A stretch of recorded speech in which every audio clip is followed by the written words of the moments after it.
I decided to record the video how to fill out this class and frequency to make your life easier. So, and to do it in Excel, so it would be easy. Look here, this rectangle. Once I click this rectangle, you see it says open in Excel, right? So I'm opening in Excel.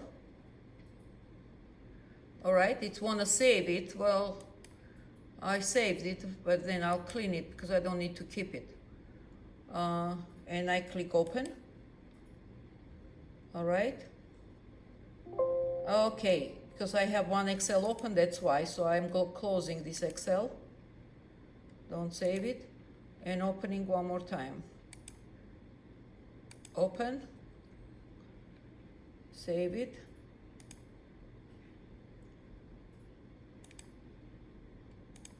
Opening. So see here, protected view. And if you wait for a second, it will show up here, enable editing. We're enabling editing. All right. Since we are going to find out class width, so first we need to know the range, right? And for the range, we need to get minimum and maximum.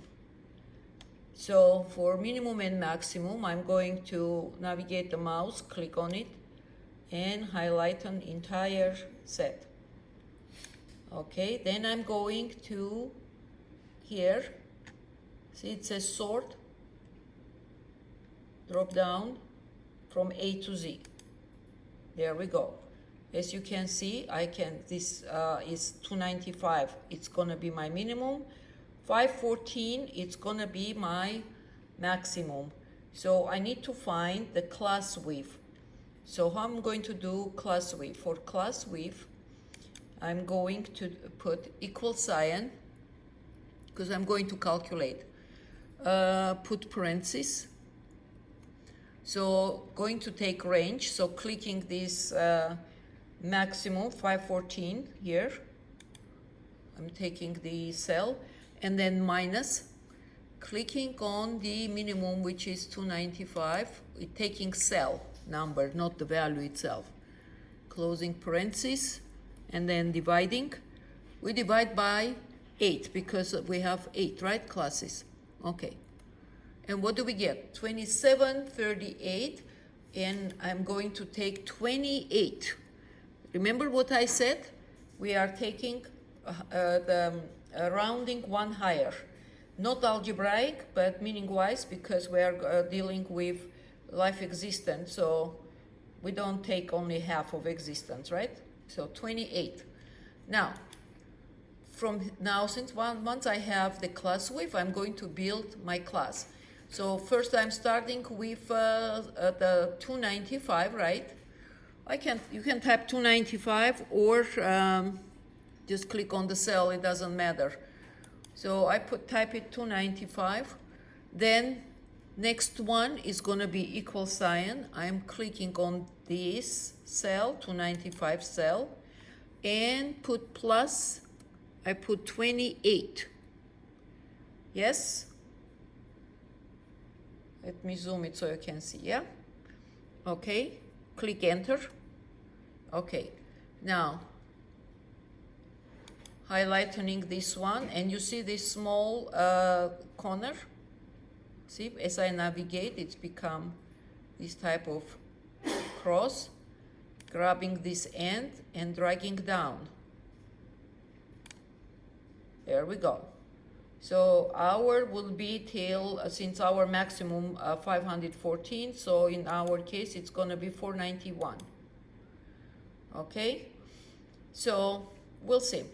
Now, the second range, the low boundary for the class is gonna be equal sign, next upper boundary -1, yes? There we go, see? Click enter. And then I'm dragging here, grabbing this corner and dragging. See that? So since our maximum was 514, so 518 will be our max. So I'm cleaning the rest, and oops, yeah, okay. So this is what I can do here. Doesn't matter.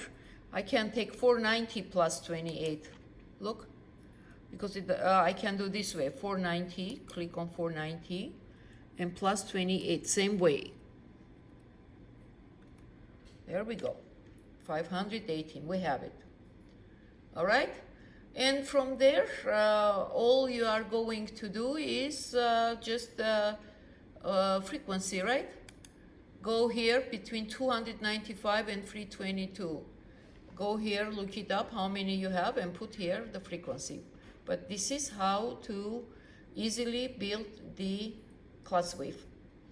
Okay, if anybody is having trouble with any Excel and you want me to put on Excel so you can see, contact me and I will help you out.